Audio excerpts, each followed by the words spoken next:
अवधूत चिंतना श्री गुरुदेव दत्त. श्री स्वामी समर्थ. तुम्हा सगळ्यांचं स्वामी श्रद्धा यूट्यूब चॅनलवर खूप खूप मनापासून स्वागत. स्वामी कृपेने तुमचा आजचा दिवस शुभ जाओ. स्वामी महाराज तुमच्या सर्व चांगल्या इच्छा पूर्ण करोत हीच मी महाराजांनी प्रार्थना करते आणि आजच्या व्हिडिओला सुरुवात करते. तर आजच्या व्हिडिओमध्ये आपण खूप महत्त्वाची माहिती बघणार आहोत उद्याविषयी. जसा आजचा दिवस संक्रांत हा महत्त्वाचा होता ना, तसाच उद्याचा दिवस म्हणजे किंक्रांत ज्याला आपण कर म्हणतो तो सुद्धा खूप महत्त्वाचा आहे.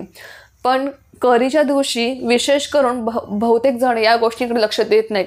या दिवशी आपल्याला काही गोष्टी पाळायच्या असतात, म्हणजे या दिवशी आपल्याला काही चुका करायच्या नसतात. जेणेकरून बघा कर ही अशी असते, या दिवशी तुम्ही जे काही कराल ते तुमच्यासोबत आयुष्यभरासाठी असणार आहे. म्हणून उद्याच्या दिवशी तुम्हाला काय करावं आणि काय करू नये याबद्दल आपण आजच्या व्हिडिओमध्ये माहिती बघणार आहोत. अतिशय छोटीशी माहिती आहे पण खूप महत्त्वाची आहे, लक्षात घ्या.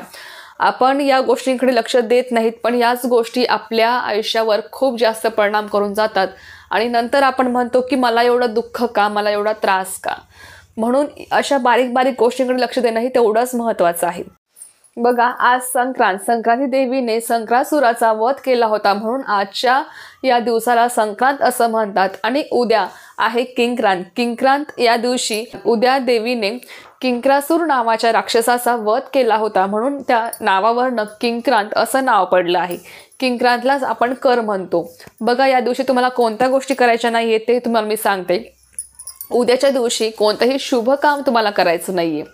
बघा, तुम्ही याला मानत असाल किंवा नसाल, पण शास्त्रानुसार उद्या करीला कोणतंही शुभ काम केलं जात नाही, लक्षात घ्या. जसं की तुम्हाला उद्या वाहन खरेदी करायचं असेल, कोणती जागा खरेदी करायची असेल किंवा कोणतंही शुभ काम तुम्हाला करायचं असेल ते तुम्हाला उद्याच्या दिवशी करता येणार नाही. शुभ कामासोबतच काही अशुभ कामे सुद्धा आहेत जे तुम्हाला उद्या करायची नाही. अशुभ कामे म्हणजे कोणती? बघा, मांसाहार करणं, मांसाहार सुद्धा तुम्हाला उद्या करायचा नाहीये. असं म्हणतात की करीच्या दिवशी आपण ज्या काही गोष्टी करतो त्या आपल्यासोबत आयुष्यभरासाठी असतात. म्हणून उद्याच्या दिवशी आपल्याला या गोष्टी पाळायच्याच आहेत. काही झालं तरी उद्याच्या दिवशी तुम्ही या गोष्टी चुकूनही करू नका, लक्षात घ्या. तर उद्या तुम्हाला मांसाहार पण करायचा नाहीये. त्याचबरोबर धूम्रपान, मद्यपान, कोणतंही व्यसन तुम्हाला उद्या करायचं नाहीये. बघा, तुम्हाला नाही तर तुमच्यासोबत या गोष्टी आयुष्यभरासाठी राहणार आहेत.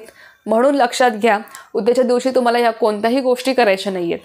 त्यानंतर बघा, तुम्हाला उद्याच्या दिवशी कोणासोबतही कटकट करायची नाही, कोणासोबतही भांडणे करायचे नाही, कोणालाही अपशब्द बोलायचं नाही आहे, शिव्या शाप कोणालाही द्यायचं नाही आहे. तुमच्यासोबत जर कोणीही भांडण केलं, कितीही भांडू द्या, तुम्हाला काहीही वाईट साईड बोलू द्या, पण उद्याच्या दिवशी तुम्हाला स्वतःवर संयम ठेवायचा आहे.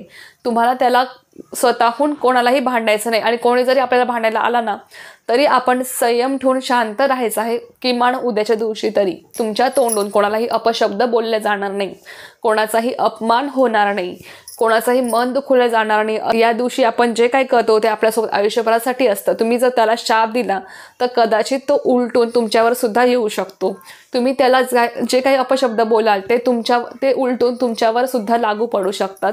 म्हणून उद्याच्या दिवशी तुम्हाला एकदम शांत राहायचं आहे.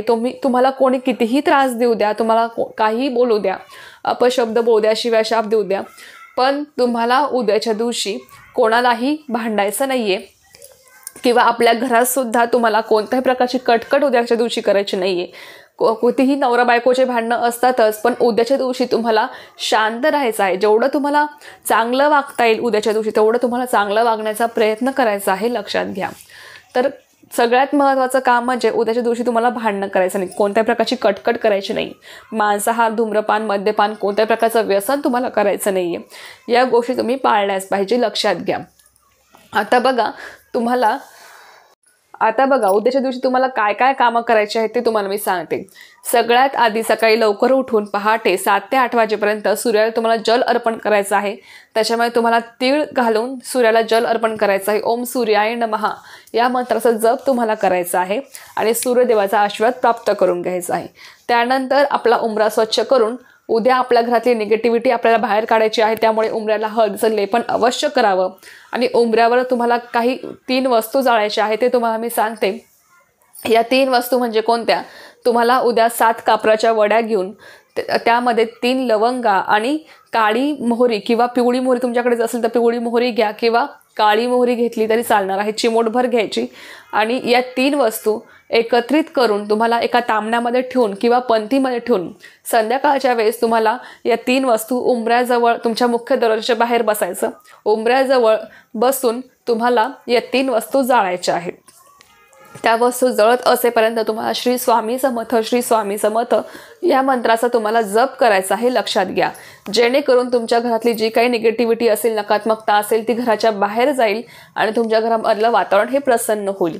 तर हा उपाय करायला उद्या चुकवायचा नाही. आणि बघा, तुम्हाला उद्या दिवसभरात भरपूर अशा सेवा करायच्या आहेत. उद्या तुम्हाला कोणतेही शुभ काम करायचं नाही, पण बघा जास्तीत जास्त सेवा आपल्याकडनं उद्या घडली पाहिजे असा विचार करून तुम्हाला सेवा उद्या करायच्या आहे. तुम्ही सेवा कोणत्याही करू शकता.